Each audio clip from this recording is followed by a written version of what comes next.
네, 안녕하세요. 그레이스교에서 진행하는 수요 모닝 큐티 시간의 부목사 홍대권입니다. 오늘 하루 또 평안하게 시작하시려고 준비하고 계시는지요?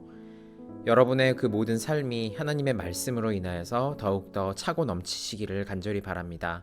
지금 또 코로나로 인하여서 많은 환자들이 발생을 했고 확진자들이 늘어나고 있는 시기가 다시 돌아왔습니다. 이 겨울을 어떻게 버티느냐, 이것은 우리에게 굉장히 중요한 일이 될 텐데요. 여러분들께서 또 힘내셔서 하나님의 말씀으로 강건해지시고 항상 그 마음에 하나님으로 인하여서 더욱더 능력이 넘칠 수 있는 하루하루가 되실 수 있기를 간절히 바랍니다. 오늘 함께 보실 말씀은요, 예레미야서 51장 말씀입니다. 예레미야서 51장 41절에서 53절까지의 말씀입니다. 제가 봉독해 드리도록 하겠습니다. 슬프다, 새삭이 함락되었도다. 온 세상에 칭찬받는 성이 빼앗겼도다. 슬프다, 바벨론이 열방 중에 황폐하였도다. 바다가 바벨론에 넘치며 그 많은 파도가 그것에 덮였도다. 그 성읍들은 황폐하여 마른 땅과 사막과 거민이 없는 땅이 되었으니 그리로 지나가는 인자가 없도다. 내가 배를 바벨론에서 벌하고 그 삼킨 것을 그 입에서 끌어내리니 열방이 다시는 그에게로 흘러가지 아니하겠고 바벨론 성벽은 무너지리로다. 나의 백성아, 너희는 그 중에서 나와 각기 나 여호와의 진노에서 스스로 구원하라.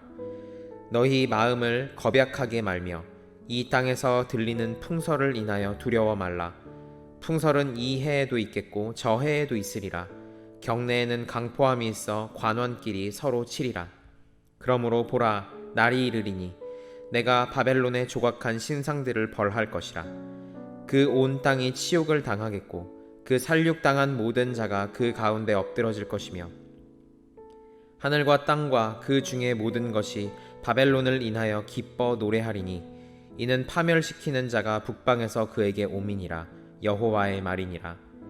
바벨론이 이스라엘 사람을 살육하여 엎드러뜨림 같이 온 땅 사람이 바벨론에서 살육을 당하여 엎드러지리라 하시도다. 칼을 면한 자들이여, 서지 말라, 행하라. 원방에서 여호와를 생각하며 예루살렘을 너희 마음에 두라. 이방인이 여호와의 집 성소에 들어가므로 우리가 책망을 들으며 수치를 당하여 부끄러움이 우리 얼굴에 덮였느니라. 그러므로 여호와께서 가라사대 보라, 날이 이르리니 내가 그 조각한 신상을 벌할 것이라. 상함을 입은 자들이 그 땅에서 신음하리라. 아멘. 네, 여러분, 계속해서 바벨론의 심판의 시기를 또 하나님께서 언급을 하시며 오늘 예레미야 본문도 시작을 합니다. 제가 말씀드렸듯이 바벨론은 세상을 상징을 합니다. 이 세상의 권력을 대표하는 나라라고 할 수 있습니다. 이 나라가 얼마나 강하였으면 많은 나라들을 집어삼켜 먹었고 계속해서 바벨론이 다스리고 있는 중이었습니다. 하지만 바벨론의 그 교만함과 거만함으로 인하여서 하나님께서 진노하시는 장면이 오늘 본문에도 등장을 하고 있습니다. 오늘 본문 41절 43절을 보시면 바벨론의 황폐함 그리고 바벨론의 패망에 대해서 얘기합니다. 이것은 본인 스스로 멸망한 것이 아닙니다. 바로 여호와께서 그 모든 일들을 행했다는 것입니다. 또한 온 땅이라는 단어가 오늘 본문 전반적으로 걸쳐서 나오는데요. 이 온 땅이 세상의 모든 권력을 상징한다고 봤을 때 바벨론의 그 멸망으로 인하여서 세상 또한 조롱거리가 된다고 우리가 볼 수가 있을 것 같습니다. 여러분, 하나님의 개입하심은요, 온 열방 가운데에 속해 있습니다.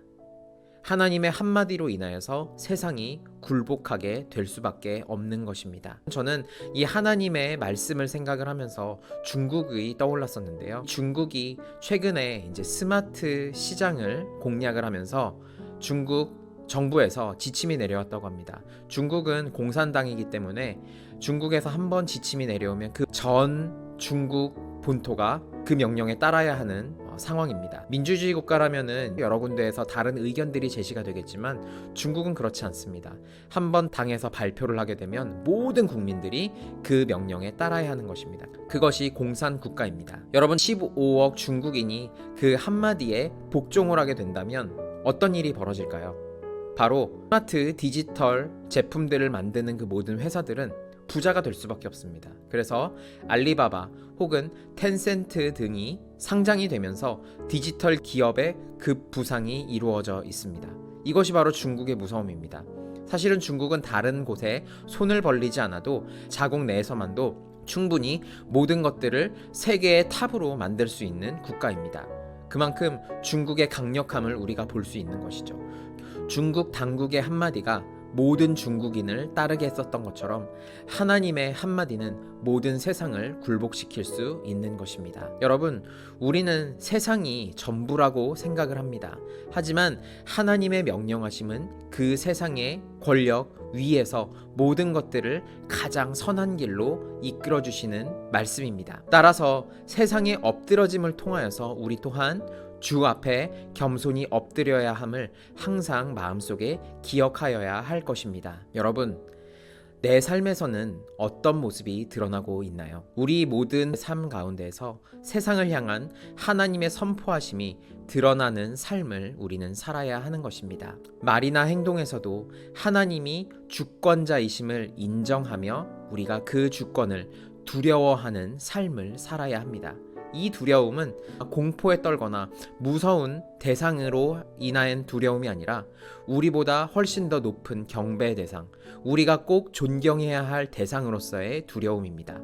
그 두려움을 가지고 살아갈 때에 우리는 하나님께 철저하게 순종할 수 있는 것이죠. 그래서 내가 하려고 하는 모든 계획에서 하나님이 드러나도록 노력해야 합니다.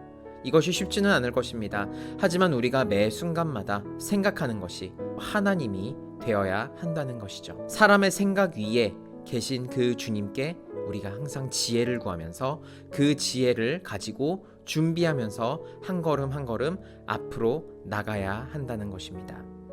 여러분들의 삶 가운데에 하나님의 그 은혜와 지혜가 풍성히 차고 넘쳐서 오늘 예레미야 말씀을 통하여서 우리가 알게 됐었던 것처럼 하나님께서 그 모든 것들 위에 계심을 우리가 스스로 인정하며 하나님을 두려워하는, 또한 하나님 가운데에 자유를 누릴 수 있는 삶이 되실 수 있기를 간절히 바랍니다. 우리가 무엇인가를 계획하고 있을 수 있습니다. 여러분들의 그 계획 가운데에 하나님께서 지혜를 주심으로 말미암아 잘 이루어져 나가고, 또한 그 모든 것들이 하나님의 선하심으로 완성되어져 가는 귀한 여러분들의 삶이 되실 수 있기를 간절히 바랍니다. 그레이스교에서 진행하는 수요 모닝 큐티 시간의 부목사 홍대권이었습니다. 오늘 하루도 행복한 하루 보내실 수 있기를 간절히 바랍니다. 안녕히 계세요.